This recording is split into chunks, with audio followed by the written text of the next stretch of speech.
Bem-vindos ao Doxa e Episteme. Hoje temos mais um episódio do bloco Novo Ensino Médio, com o tema Liberalismo e Desigualdade.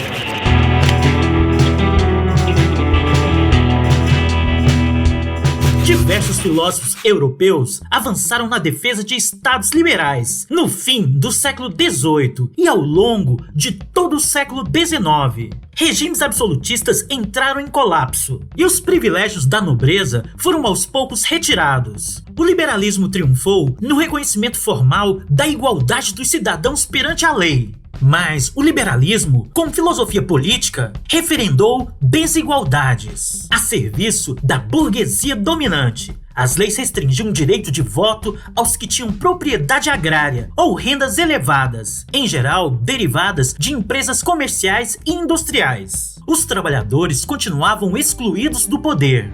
O filósofo que deu início ao debate sobre o aspecto social do período foi o suíço Jean-Jacques Rousseau, 1712 a 1778. Seu discurso sobre a origem e os fundamentos da desigualdade entre os homens, 1754, opõe-se às duas ideias centrais do liberalismo. Defende que o ser humano é bom por natureza, ideia contrária à de Hobbes, e que a instituição da propriedade privada teria criado desigualdades indesejáveis entre as pessoas, ao contrário da tese de Locke. Em O Contrato Social, 1762, propõe que só seria possível resgatar a fraternidade entre os indivíduos caso o Estado e as leis expressassem a vontade geral, a vontade do povo. Em outras palavras, é o conjunto da população, sem distinção de nascimento ou propriedade, que deve ser soberano, responsável pela elaboração das leis que impeçam a opressão e a desigualdade. Apenas assim, o indivíduo teria de volta sua liberdade, pois obedeceria às leis com as quais consentiu.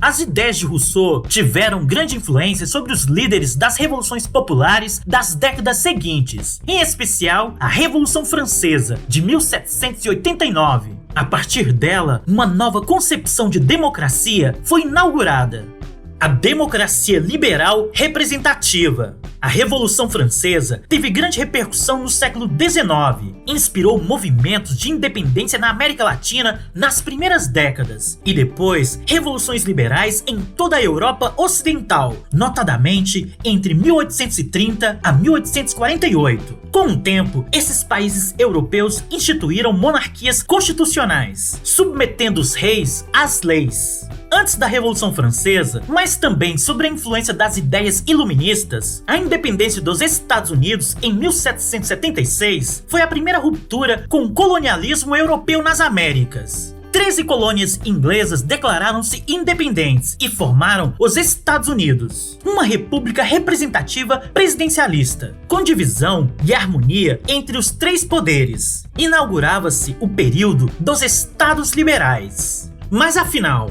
os estados liberais eram democráticos?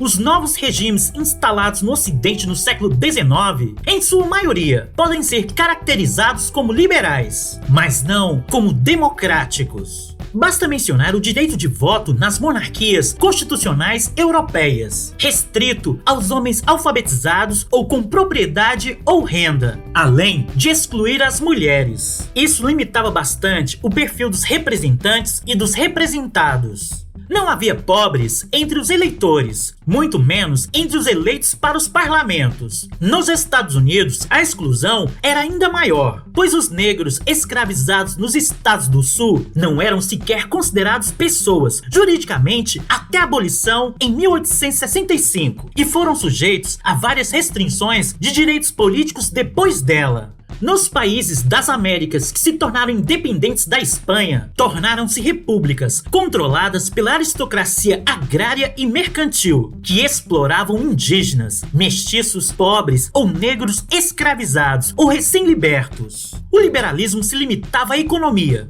Podia-se comprar e vender mercadorias para qualquer país e havia pouca intervenção. E isso valia também para o Brasil, que, até a década de 1880, não só manteve o regime monárquico, como conservou a escravidão. Assim, mesmo onde se reconheceram direitos civis, como a liberdade de expressão, a representação política por meio do voto foi limitada socialmente. Formas de participação direta, como as da antiga Atenas, eram impensáveis e não havia nenhuma concessão social. Limites do Estado liberal. A restrição social aos direitos de voto e de ser votado não foi a única forma de exclusão das classes populares nos estados liberais. Essas classes também viram frustradas as expectativas de melhores condições de vida sobre o novo regime. Ao longo do século XIX, em meio ao processo de industrialização, a classe operária cresceu e se organizou, pressionando os estados a estender e ampliar os direitos dos cidadãos. O Reino Unido, berço da Revolução Industrial no século XVIII, tornou-se o centro do capitalismo mundial, maior exportador de bens industriais e de capital financeiro, além de governar um vasto império colonial, com possessões na África e na Ásia. A classe operária, produtora de boa parte dessas riquezas, também desejava se beneficiar dessa posição. O maior exemplo de movimento por maior participação política iniciou em 1838, um movimento cartista, forjado na Associação dos Trabalhadores de Londres. Divulgou uma Carta do Povo, e essa é a razão do nome cartismo. Enviada ao parlamento. Seus objetivos máximos eram igualdade nas eleições, abolição do censo eleitoral exigido dos candidatos, sufrágio universal masculino para os maiores de 21 anos, mandatos parlamentares anuais, voto secreto, remuneração dos parlamentares. O sentido das petições cartistas era claro: permitir que os homens do povo tivessem acesso ao poder legislativo na Inglaterra. O movimento operário também pressionou a burguesia empresarial a garantir direitos sociais no mundo do trabalho, regulamentação das horas na jornada de trabalho, melhores salários, proibição do trabalho infantil, segurança e insalubridade nas fábricas. Surgiram na Europa grupos favoráveis à substituição das monarquias e repúblicas capitalistas em favor de um governo dos trabalhadores, em especial os socialistas e os anarquistas, que propunham, em vez de uma democracia liberal, uma democracia social. O principal movimento foi liderado pelos filósofos alemães Karl Marx, 1818 a 1883, e Friedrich Engels, 1820 a 1895. No Manifesto Comunista, 1848, pregavam que os trabalhadores dos diversos países se organizassem para fazer uma revolução internacional da classe proletária. O objetivo era tomar da burguesia o controle das instituições políticas e da produção econômica, para após uma transição passá-lo à administração direta dos trabalhadores, no chamado comunismo. Todavia, a principal classe operária da Europa não aderiu significativamente ao projeto socialista ou comunista, que só obteve vitórias no século seguinte em outros países.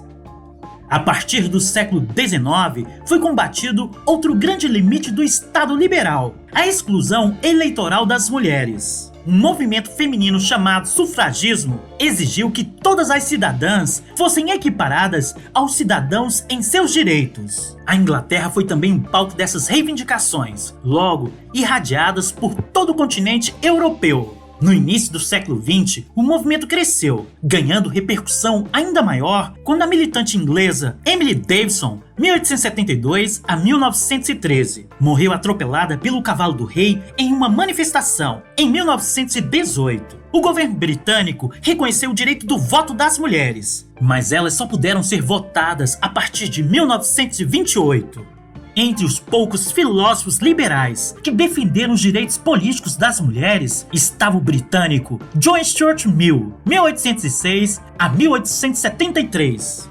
Em A Sujeição da Mulher, 1869, criticou o argumento de que as mulheres eram naturalmente inaptas para atuar politicamente, além de denunciar a escravidão das mulheres a um padrão moral que as reduzia ao papel de esposas e de mães.